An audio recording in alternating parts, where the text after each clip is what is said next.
Bienvenidos a Puerto de Libros, librería radiofónica. Les habla Luis Peroso Cervantes, quien de lunes a viernes de 9 a 10 de la noche por la Red Nacional de Emisoras Radio Fe y Alegría trae este programa para todos ustedes. La noche de hoy estamos transmitiendo en vivo desde Expo Zulia, un espacio increíble para poder reencontrarse con el país de los empresarios, para poder reencontrarse con el país de las oportunidades, de los emprendedores, de esas personas que creen en que se pueden construir realidades con esfuerzo y con dedicación.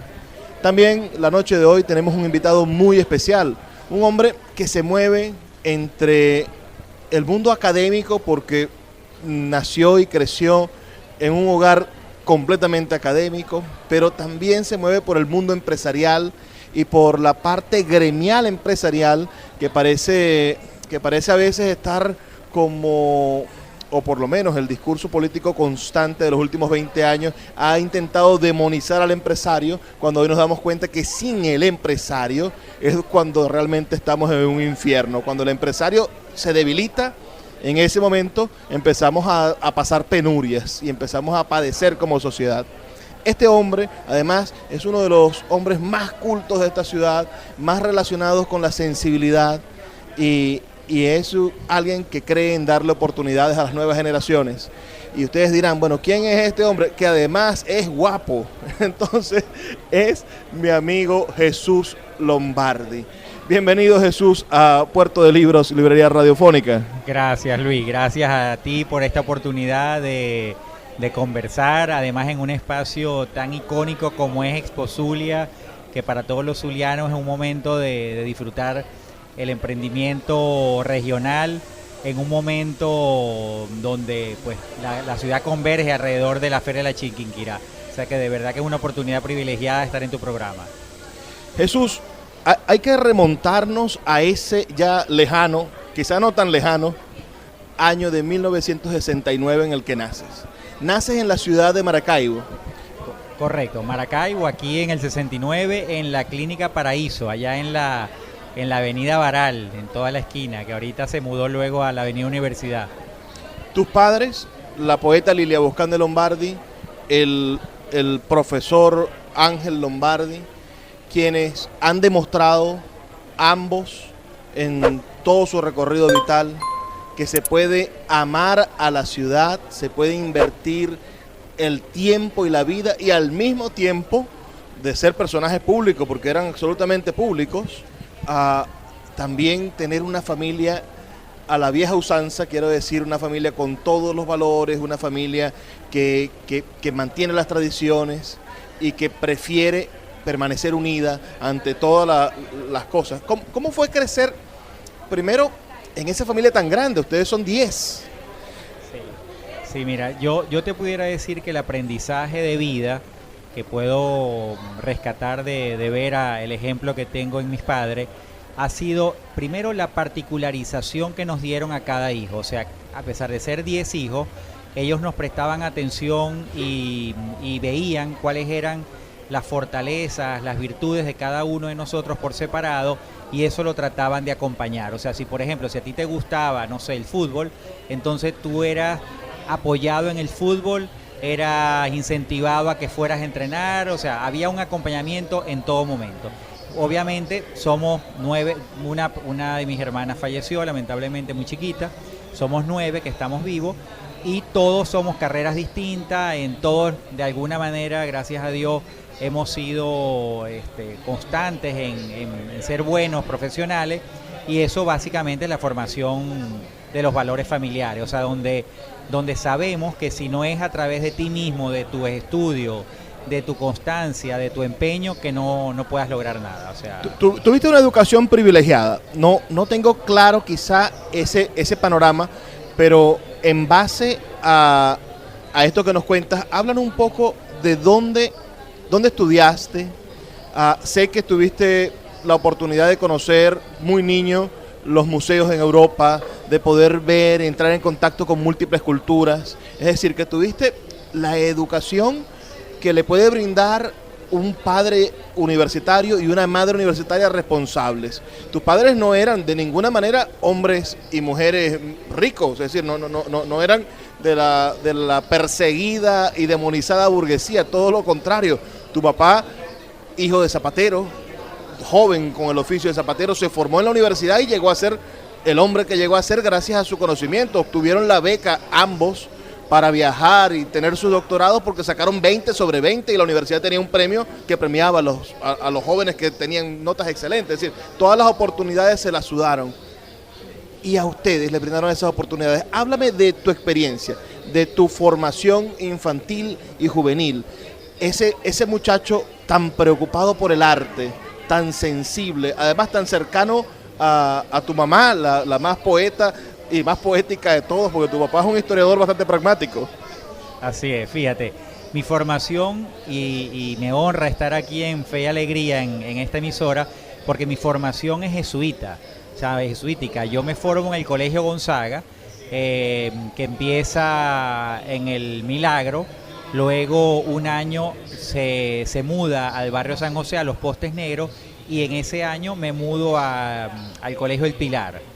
Luego toda mi educación primaria y bachillerato fue en el Colegio Gonzaga, y por un año, mientras mis padres van a hacer un doctorado en Francia, tuve la suerte o la fortuna de estar en un colegio francés, y eso me permitió, como tú acabas de explicar, de tener acceso a las grandes instituciones de museos y a tener un acercamiento a la cultura.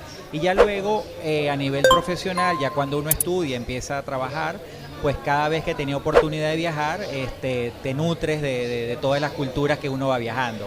Recorres los países latinoamericanos, algunas oportunidades pude viajar a Europa, y eso me permitió tener acceso a todo eso, a los museos, a los teatros, y eso de alguna manera te nutre.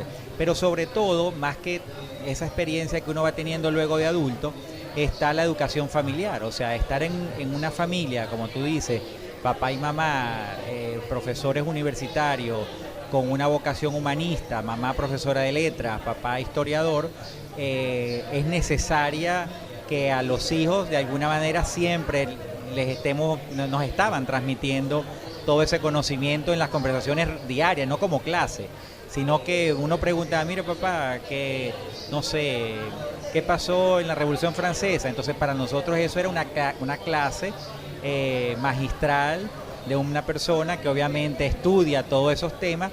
Para nosotros teníamos acceso a esa información de una conversación de un almuerzo. Entonces eso todos los días de alguna manera te hace tener un bagaje cultural que no te das cuenta que lo estás adquiriendo hasta que te das cuenta que lo tienes. Y eso de verdad que es muy valioso. Mira, abramos el foco de salgamos del hogar y veamos el país en el cual Jesús Lombardi se define como venezolano. Quizá para muchos hombres y mujeres cosmopolitas ser venezolano quizá no es algo tan importante, pero tú eres un hombre que teniendo la oportunidad de irte, te has quedado en este país haciendo empresa, haciendo familia y creyendo en el país, porque hoy, dirige una institución cultural que es un ícono de la zulianidad y de la venezolanidad, porque es patrimonio nacional. Háblame del primer momento en el que empezaste a sentir sentimiento patrio, en el que te sentiste venezolano, en el que te diste cuenta de que pertenecías a una comunidad cultural llamada país.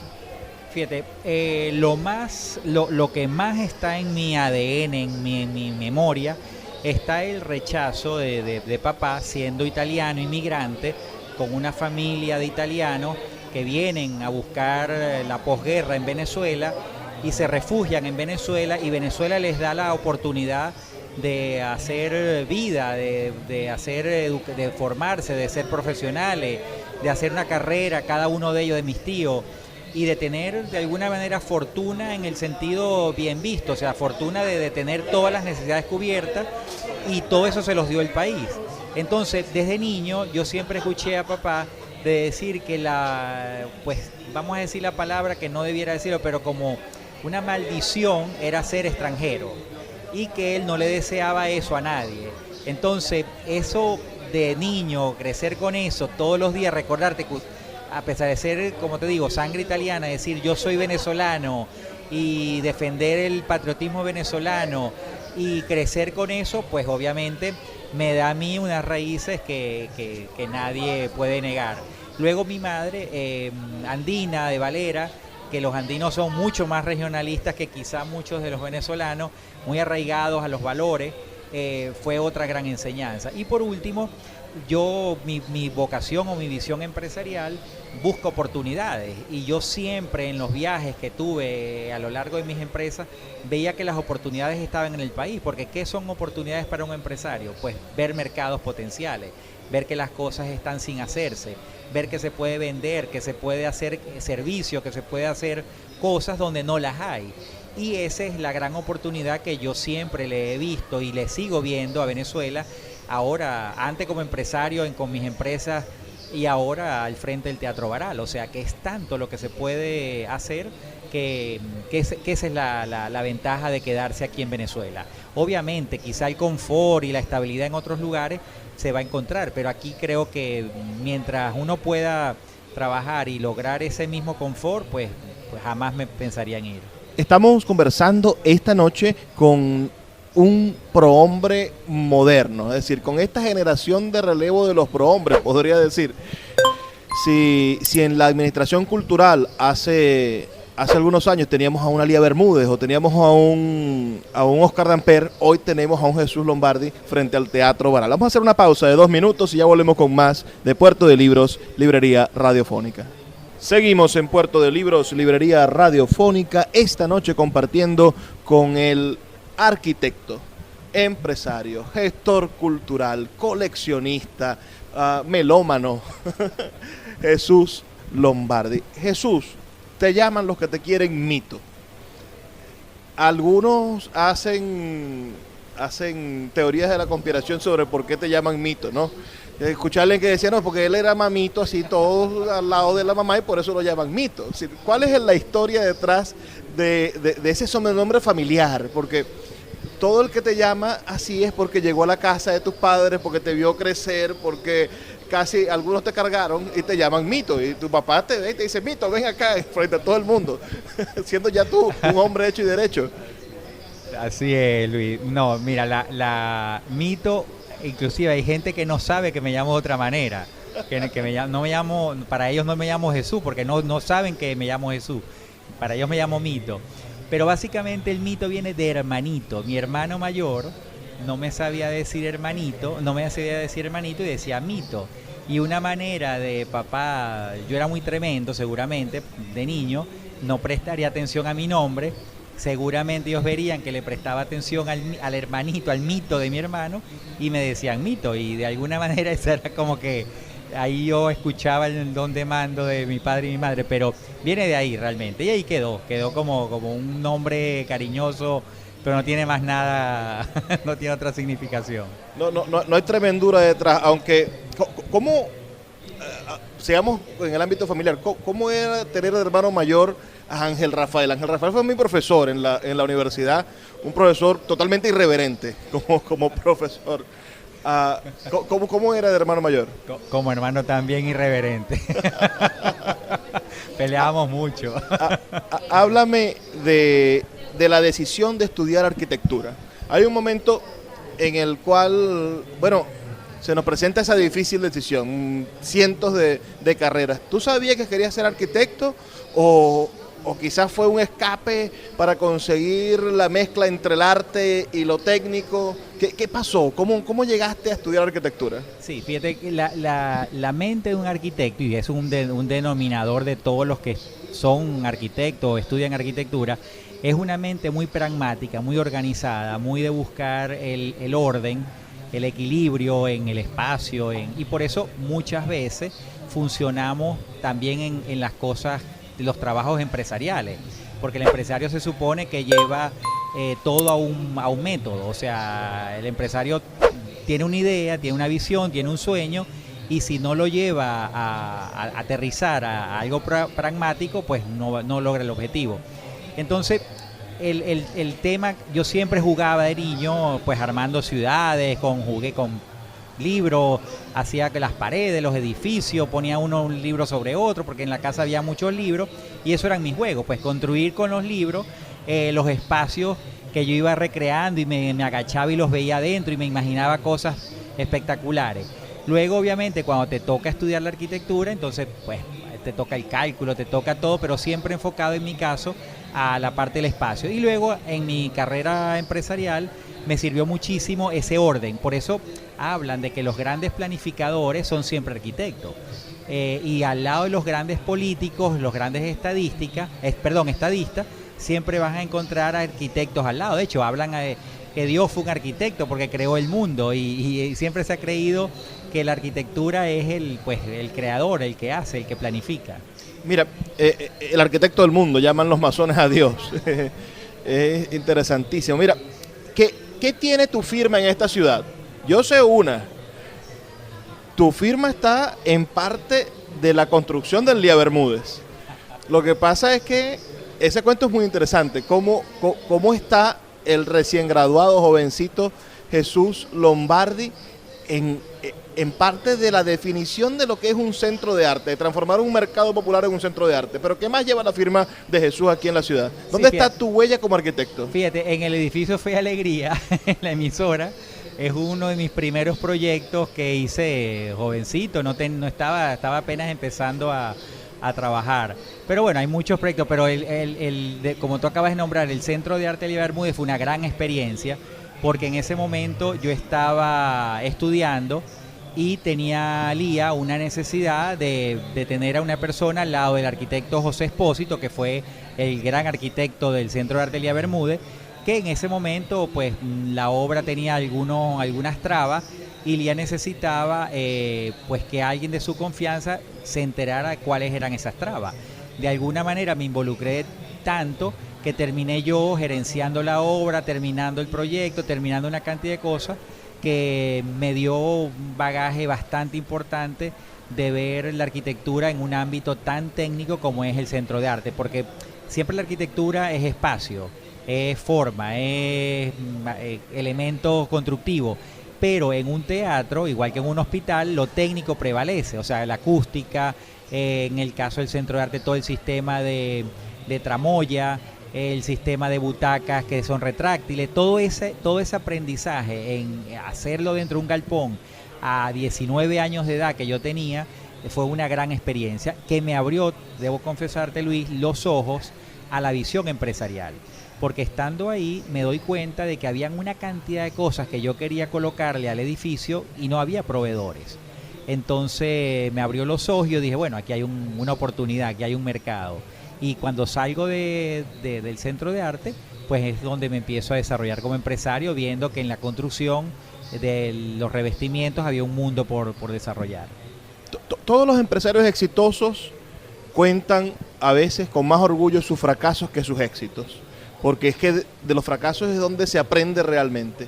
¿Qué historia de aprendizaje empresarial podrías darnos? ¿En qué momento algo salió mal y de eso aprendiste? Fíjate, muchas cosas salieron mal, y sobre todo mi cambio de dedicación actualmente es parte de esa situación. En mi caso, mis empresas se cierran luego del divorcio, por asuntos del divorcio, y esa situación que yo juraba que no podía superar, porque era mi vida, era mi pasión, era todo lo que había construido por 25 años, sentí que era imposible seguir adelante, y no. Yo creo que la vida te pone pruebas y uno las supera cuando tienes nuevos retos. En ese momento me planteé nuevos retos. Hoy en día tengo nuevos retos que son estar acompañando una gestión al frente del Teatro Baral. Y hay muchos, o sea, con mi novia la ayudé mucho en su negocio. Siempre van a haber oportunidades y siempre se abren nuevos retos cuando hay un fracaso, un cambio de viraje en tu vida. Un joven empresario, entonces podríamos decir, el error fue compartir el amor y los negocios. El error, es decir, ¿qué enseñanza puedes dejar de los errores? Es decir, lo bueno de la gente inteligente que aprende de los errores de los demás. No, yo creo que fíjate tú que en mi caso el fracaso no fue un fracaso empresarial, sino que ha sido más bien una coyuntura legal, que es distinto, ¿ok? Yo siempre me refugio en saber que mis empresas hubieran seguido funcionando y hubieran seguido creciendo, pero la coyuntura de la vida a veces te cambia. O sea, un divorcio, una muerte, un accidente te cambia tu vida. En este caso fue un divorcio. No es que los bienes estaban ahí en juego, no, sino que simplemente emocionalmente la ruptura de un matrimonio, hay cosas que no voy a comentar en este momento al aire, pero todo un marco legal de corrupción y tal impidió que yo pudiera seguir trabajando en mis empresas. Y eso al principio fue muy frustrante, pero me permitió, como te digo, abrir otras cosas, abrir nuevas oportunidades que yo sabía que podía hacer en mi vida. Que no significa que no sean nuevos emprendimientos, porque la gente cree que una empresa es siempre lo que vienes haciendo. Yo he seguido haciendo muchos emprendimientos. Mira, hace un momentico en El Negro hablábamos de Oscar Damper y te decía yo que impresionante la familia Damper hacer el Salón Damper una vez al año, sacar todos los automóviles del concesionario y hacer una exposición de arte. Ese tipo de relaciones entre los empresarios puros, la gente de empresas puras como estos holandeses que se sembraron aquí para hacer prosperidad, y el arte y el sentimiento de devoción y de entrega a la ciudad. ¿Crees que estás hoy experimentando algo parecido a con esta pasión tuya empresarial, pero al mismo tiempo ahora dedicado al 100% al mundo cultural? Sí, fíjate, tener la oportunidad de una familia, un grupo empresarial, un grupo de familias, como fue el caso, por ejemplo, del Baral, que fueron un grupo de familias quien apoyó impulsar, liderizado por mamá, la restauración del teatro, culminar la restauración del teatro. Al final, todo empresario visionario le interesa más trascender a través de la cultura que trascender del dinero, porque el dinero nadie lo ve. Tú no sabes cuánto dinero tiene una persona en el banco o cuántas cosas tiene acumuladas en empresas, pero sí sabes si hace un museo, si tiene una colección importante, porque es público. O sea, después que tú tienes un legado, tú lo ofreces a tu sociedad donde tú te muevas.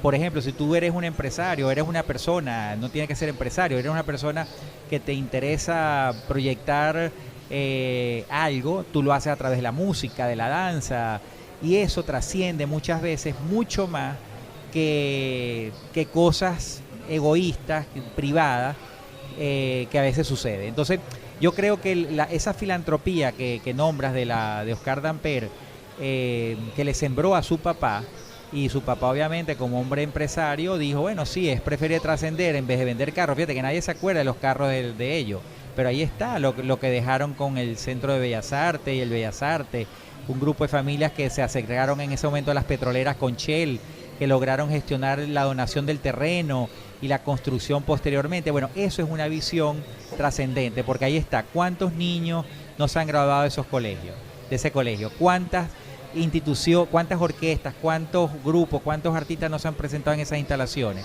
Eso es tener una visión de largo plazo y trascendental. Vamos a hacer otra pausa, Jesús. En el siguiente segmento me gustaría que nos contaras la historia de cómo llegaste a ser director del Teatro Baral. ¿Qué hay? ¿Quién te invitó? ¿Cómo tomaste la decisión? ¿Con quién la consultaste? ¿O si fue automático? Todo esto al regresar aquí en Puerto de Libros, Librería Radiofónica. Seguimos en Puerto de Libros, Librería Radiofónica, este espacio que hacemos con tantísimo cariño para todos ustedes de lunes a viernes de 9 a 10 de la noche por la Red Nacional de Emisoras Radio Fe y Alegría. 23 emisoras conectadas para llegar a sus hogares con buenos libros. La noche de hoy estamos junto a Jesús Lombardi, un hombre que en la casa en la que se crió hay muchísimos libros, pero en su casa también hay libros. Y se ha dedicado a coleccionar libros de arte, se ha dedicado a buscar libros de su profesión, libros de fotografía. Ama el libro objeto, ese libro arte, y es un coleccionista de ellos. Lo sabemos y lo disfrutamos por esa naturaleza de que el libro no solamente sea el instrumento serio del conocimiento, esos libros con los que se dormía Alicia de Alicia en el País de las Maravillas, sino el libro ilustrado, el libro profundamente hermoso. Jesús, queremos llegar a la verdad. ¿En qué momento? ¿Quién te ofrece ser director del teatro? Imagino que fue alguien genial que se le ocurrió una solución verdaderamente maravillosa que le ha traído mucho beneficio a la ciudad, pero ¿quién fue? ¿Con quién lo consultaste? ¿Qué sopesaste? ¿Qué pasó dentro de ti para decidir ese cambio radical que hoy te ha mantenido en los últimos 4 años dedicándote el 100% de tu tiempo a una institución centenaria como es el Teatro Baral? Mira, fueron 2 cosas. La primera, yo formaba parte del consejo directivo como director representando a la Universidad del Zulia, un consejo directivo plural, y había una crisis en la institución, había una crisis en el Teatro Baral. Estamos hablando del año 2019 y en la crisis se estaba planteando un cierre técnico del teatro por problemas presupuestarios, problemas del aire acondicionado que tenía muchos años sin funcionar, un equipo, bueno, en fin, problemas. O sea, problemas como cualquier institución pueda tener. Estando yo en la directiva, yo recordé el esfuerzo de mucha gente impulsado por mi madre en el momento de la restauración y la reapertura. Bueno, y ahí quedó la primera reflexión. Pero casualmente ese fin de semana yo llevo a mamá al teatro, ya estaba un poquito enferma, unos meses antes de morir, y la llevo al teatro y ella llega al teatro y lo ve muy deteriorado, muy deteriorado. Como te digo, entra y no había aire acondicionado, se siente y sudaba, pero el espectáculo que vimos, que no se me olvida, fue un espectáculo de gimnasia rítmica, bellísimo, una cosa impresionante. Y mamá disfrutó mucho el espectáculo y cuando salimos, que había un grupo de personas del teatro que la querían conocer, ella me dice, como reflexión, me dice, mira, no estás haciendo nada por este teatro. Y eso para mí me movió pues el piso de decir, es verdad. O sea, yo formo parte de un consejo directivo, yo soy parte responsable de esta institución y yo soy responsable como ciudadano que cualquiera de esta ciudad, pues que debe velar por este teatro tan bello que todos nos vanagloriamos de que esa es nuestra identidad. Entonces, en la próxima directiva hice una crítica constructiva al consejo directivo de que no estábamos haciendo lo correcto y me hicieron un reto, como diciendo, bueno, no hay todas esas ideas que nos estás proponiendo no las podemos materializar. Entonces, obviamente, volvemos al tema de los retos y las oportunidades que te ofrecen en la vida. Yo vi una oportunidad, vi una visión de decir, bueno, yo creo que yo sí puedo hacer las cosas distintas. Me atreví y dije, bueno, ofrezco mi nombre. Afortunadamente el consejo directivo quizás no tenían otro candidato y me dieron la oportunidad de llevar la dirección general y estamos hasta el sol de hoy, pues yo creo que hemos hecho bastantes cambios en cuanto a la visión gerencial que tiene que tener el teatro. Se lograron con muchos apoyos privados recuperar muchas cosas de la infraestructura y seguimos en un constante recuperar espacio. Y bueno, fue como te digo, una doble motivación. Una motivación ante el consejo directivo que yo formaba parte, una motivación personal de mamá que me sembró esa inquietud, ese error que no se estuvieran haciendo algo. Y luego en lo personal una oportunidad, volvemos al tema de las oportunidades de la vida. Yo vi una oportunidad de poder desarrollarme en algo que me gusta, que el arte, la música, la arquitectura. Y entonces obviamente viene la decisión personal que uno la comparte con la persona con quien está a tu lado. En este caso mi novia, que yo en ese momento estaba ayudándola mucho en su negocio, estaba en un proceso de expansión importante, le digo, mira, tengo que tomar una decisión, o te apoyo en este proceso de expansión o me dedico a este proyecto. Y ella, viendo también la trascendencia y el compromiso que yo debía tener, me dice, mira, te apoyo en la decisión que tú quieras, y yo tomé la decisión de irme por el Teatro Baral. Obviamente sin desvincularme de alguna manera en lo que ella hace, pero mi vocación y mi dedicación y mi visión en este momento está en un proyecto que creo que pues me está marcando bastante la vida y todas las personas que me acompañan creo que también están siendo marcadas porque estamos haciendo cosas importantes por la ciudad.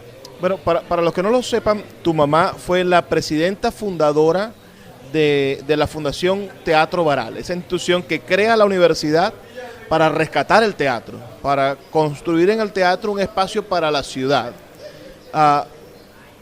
Pero ella decidió no ser la presidenta de la funcionalidad del teatro. Ella decidió es decir, todo su trabajo, casi 10 años, fue buscar los recursos, conseguir a la gente adecuada, armar la estructura y abrir el teatro. Una vez abierto el teatro, ella entrega el legado. Ese legado tarda casi 20 años en llegar a tus manos. Yo particularmente puedo decir que hoy ese legado, ese trabajo que ella hizo, esa entrega que ella hizo de 10 años de su vida, todos esos años 90, de finales de los 80 hasta 1998 cuando se reinaugura el teatro, hoy tienen fruto. Es decir, hoy ha madurado y el teatro es el epicentro de la acción cultural de la ciudad. Pero eso te ha costado sudor y sangre porque la gente y los directores anteriores, puedo nombrar una pila, pero no los voy a nombrar porque no se lo merecen en esta entrevista tan bonita. Los directores anteriores pensaban que el teatro estaba allí solamente para recibir. Y tú has construido una gestión cultural donde el teatro sale a buscar, donde el teatro es proactivo. El teatro acaba de fundar su compañía de danza, su compañía de teatro, su compañía de ballet. El teatro tiene un café maravilloso que cada vez es más hermoso, tiene una librería, tiene una productora audiovisual. El teatro no solamente está allí para decir pobrecito yo, sino que dice miren cuánto potencial tengo. ¿Dónde aprendiste eso? ¿Dónde se te ocurrió que así debía gerenciarse la cultura? Fíjate, eso fue o sea, cuando yo asumo el teatro, yo construyo una visión, o sea, me planteo un nuevo hacer distinto a lo que se viene haciendo. Y en ese momento planteé una estrategia, y la estrategia se basaba en la autosustentabilidad que debíamos tener.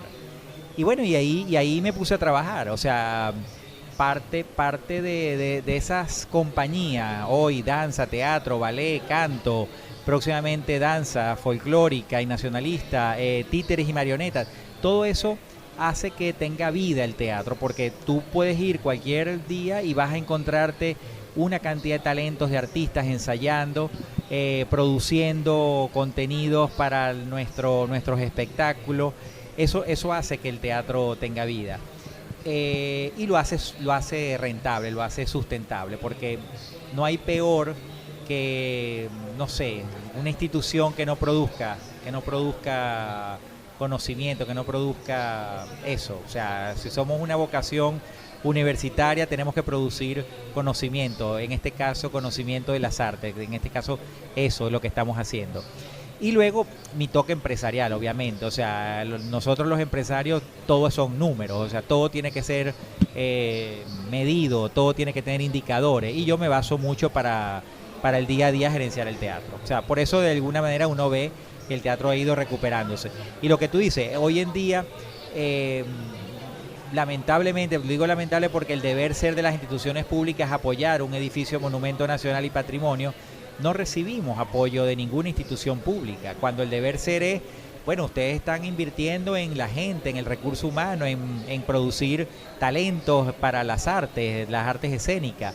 O sea, nuestro presupuesto debiera ser invertido en eso y no en reparar cosas que se nos están dañando o querer ahorita reparar el plafón o asfaltar el estacionamiento.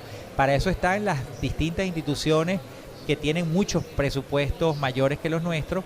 Pero bueno, mientras logramos eso, estamos apostando a nosotros mismos recuperar el dinero que nosotros mismos invertimos. O sea, dólar, bolívar que invertimos, siempre se nos devuelve en mayores beneficios que reinvertimos en el propio teatro. Mira, hay ideas maravillosas que tú tienes para el teatro, pero son ideas que he visto que has aplicado. En estos días fui a la Cámara de Comercio y me di cuenta de que cada uno de las butacas del auditorio tienen el nombre de una empresa que los patrocinó. Y me acuerdo yo que en una reunión nos dijiste, vamos a buscar gente para que patrocine cada una de las empresas. Tú has venido contribuyendo, practicando modelos de autogestión en muchísimas partes. Y estoy admirado y contento de trabajar contigo, de acercarme a ti y poder aprender la manera en la cual estás reconfigurando la manera de hacer cultura.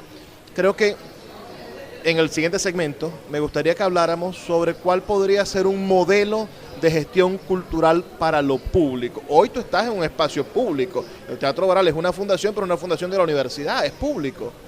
Y yo creo que quienes están en la Dirección de Cultura, quienes están en la Secretaría de Cultura del Estado, quienes están en la Dirección de Cultura de la Universidad del Zulia y quienes están en el Ministerio de la Cultura del país, podrían aprender un poco del modelo de gestión cultural que se está desarrollando en el Teatro Baral y sobre todo llevarlo a la acción legal. Es decir, nosotros tenemos que reformar nuestras leyes para poder tener un modelo realizable, no un modelo confiscatorio, porque la cultura como modelo de confiscación, de están obligados a darme tanto, parece que no funciona. Pero nos toca hacer una pausa, son 2 minutos para escuchar los mensajes de Radio Fe y Alegría y ya volvemos con el último segmento de esta entrevista con Jesús Lombardi, el director del Teatro Baral de Maracaibo.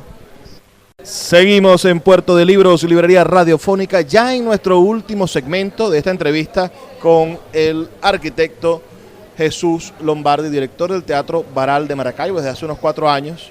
Yo le comentaba a Jesús, y ustedes mismos saben un poco mis inquietudes. Estoy en una cruzada.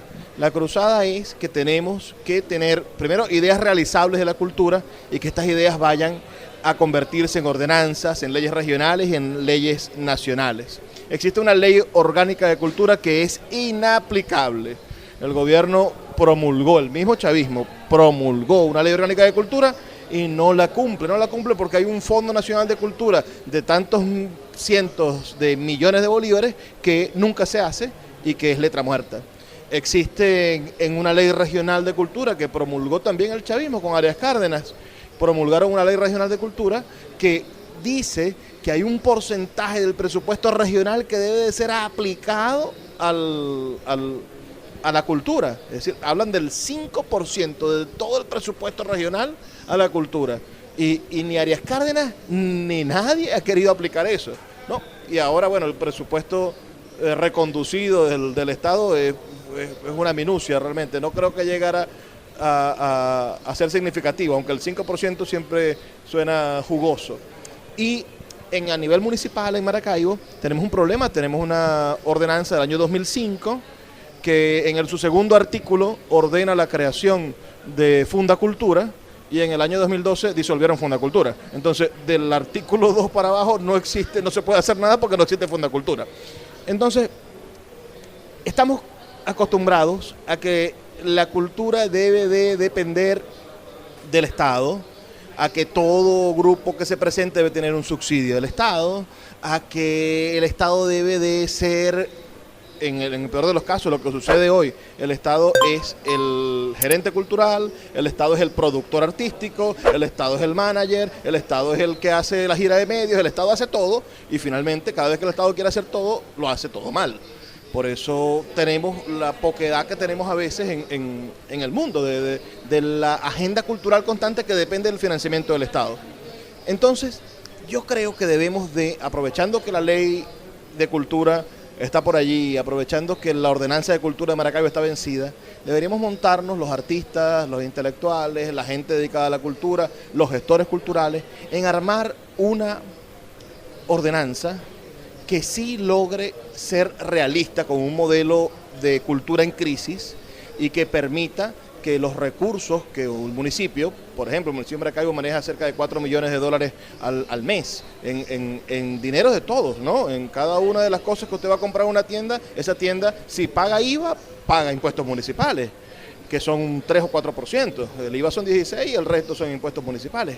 Esa gente, ese recurso, debería de tener una administración real que pueda ser decidida por los ciudadanos y que existan mecanismos para obtener beneficios culturales. Una agrupación cultural cualquiera, un grupo de danza, Baral Teatro, es decir, pueda presentar al municipio un proyecto de una obra y que sea financiada o cofinanciada por el Estado con los recursos de todos, porque cada vez que alguien va a ver un espectáculo en el Teatro Baral paga impuestos y esos impuestos van al municipio. Queremos decidir qué pasa con eso y que esté reglamentado, que no dependa de cómo amanece el director de cultura o cómo amanece el jefe de la caja o si le va bien o mal a la Secretaría de Cultura en su vida. No se trata del humor, se trata de que hay que cumplir una ley y la ley es lo que construye civilidad. Esa es mi cruzada. Ahora, esa es simplemente el deber ser, pero ese deber ser tiene que estar lleno con algo real. Y ese algo real creo que tiene que ver con el modelo de gerencia cultural que propone el Teatro Baral, donde sin apoyo en este momento, o con un apoyo mínimo del Estado, de las municipalidades y de la universidad, que es su ente tutelar, que no tiene recursos la universidad, bueno, ha logrado recuperar su fachada, ha logrado recuperar su plafón, tiene una programación constante propia. Acabamos de celebrar el Día Nacional del Teatro con una obra de actores del Teatro Baral. Es decir, hay una forma de hacer las cosas y de que sea sustentable, de que sea real, de que sea palpable, que se pueda hacer cultura. ¿Cómo plasmar eso en una ordenanza, Jesús? ¿Cuál es el modelo que crees tú que podamos convertir en ley y que puede ser el patrón a seguir para esta ciudad y para todas las ciudades de Venezuela?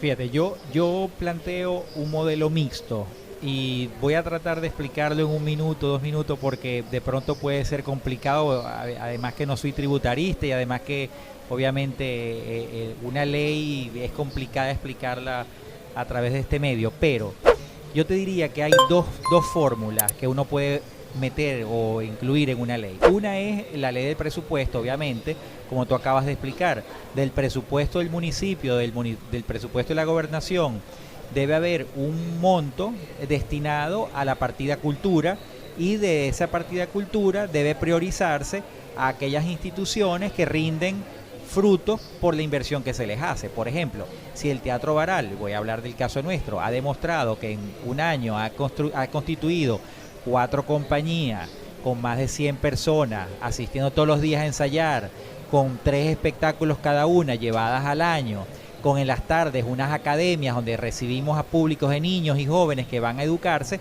obviamente estamos demostrando resultados tangibles que cuando uno le llegue a un gobernante a pedirle, mira, necesito un presupuesto para crear una nueva compañía o para mejorar los salarios o para faltarle estacionamiento o lo que sea, debes responder a nivel presupuestario porque estamos demostrando gerencia, estamos demostrando transparencia y gestión. Pero por otra parte, ahí viene mi aporte a la ley o a lo que se vaya a discutir, está la parte mecenazgo. Yo siempre he creído de que los municipios, en este caso, que es una ley municipal que es más fácil de manejar que una nacional, los municipios deben poder recibir donaciones, o sea, deben poder rebajar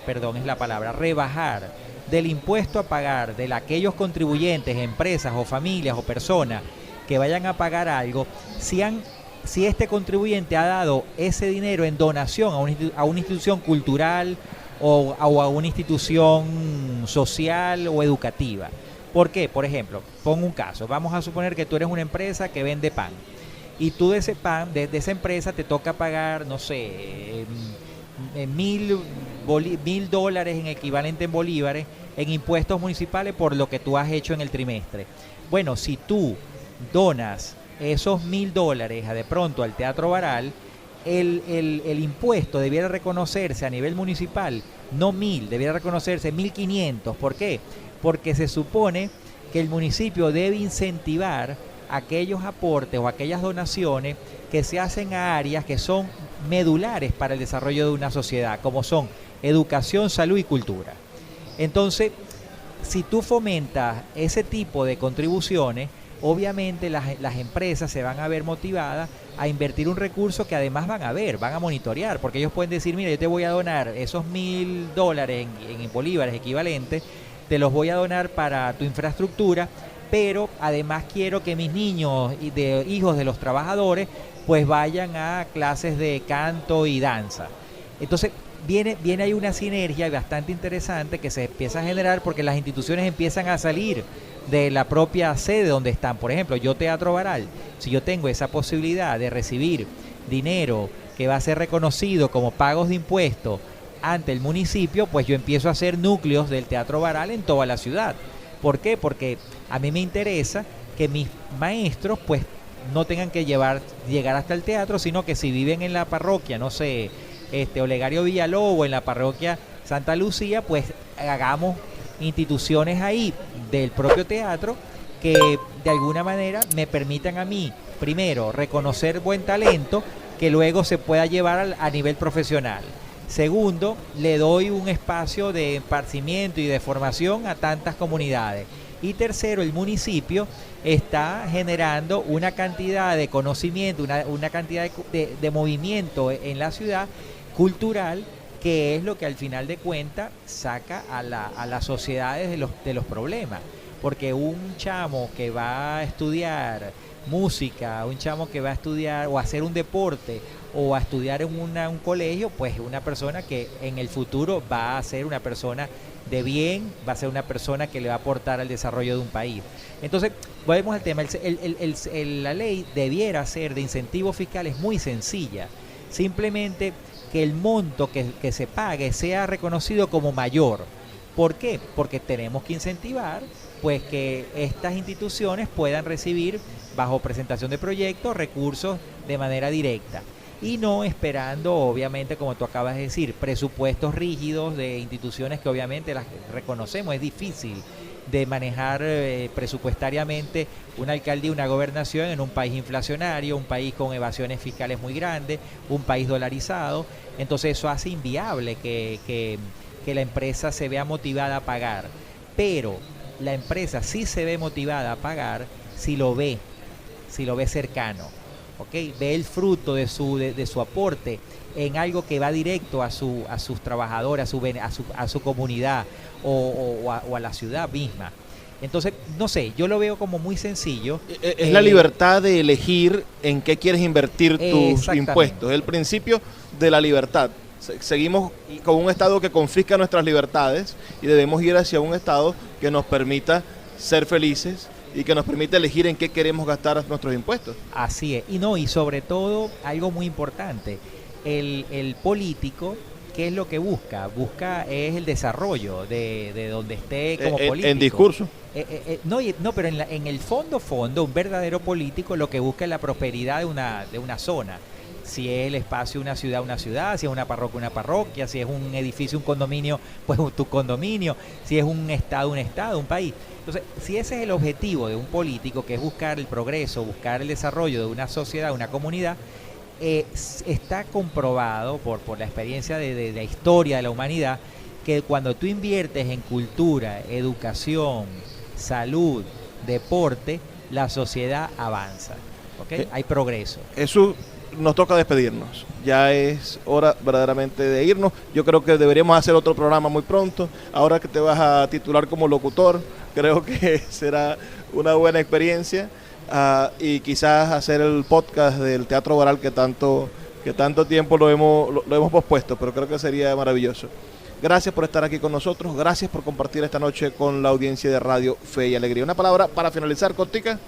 No, muchísimas gracias, Luis, por la oportunidad y mi mensaje siempre es apoyar todo lo que sean iniciativas deportivas, culturales y sociales en general.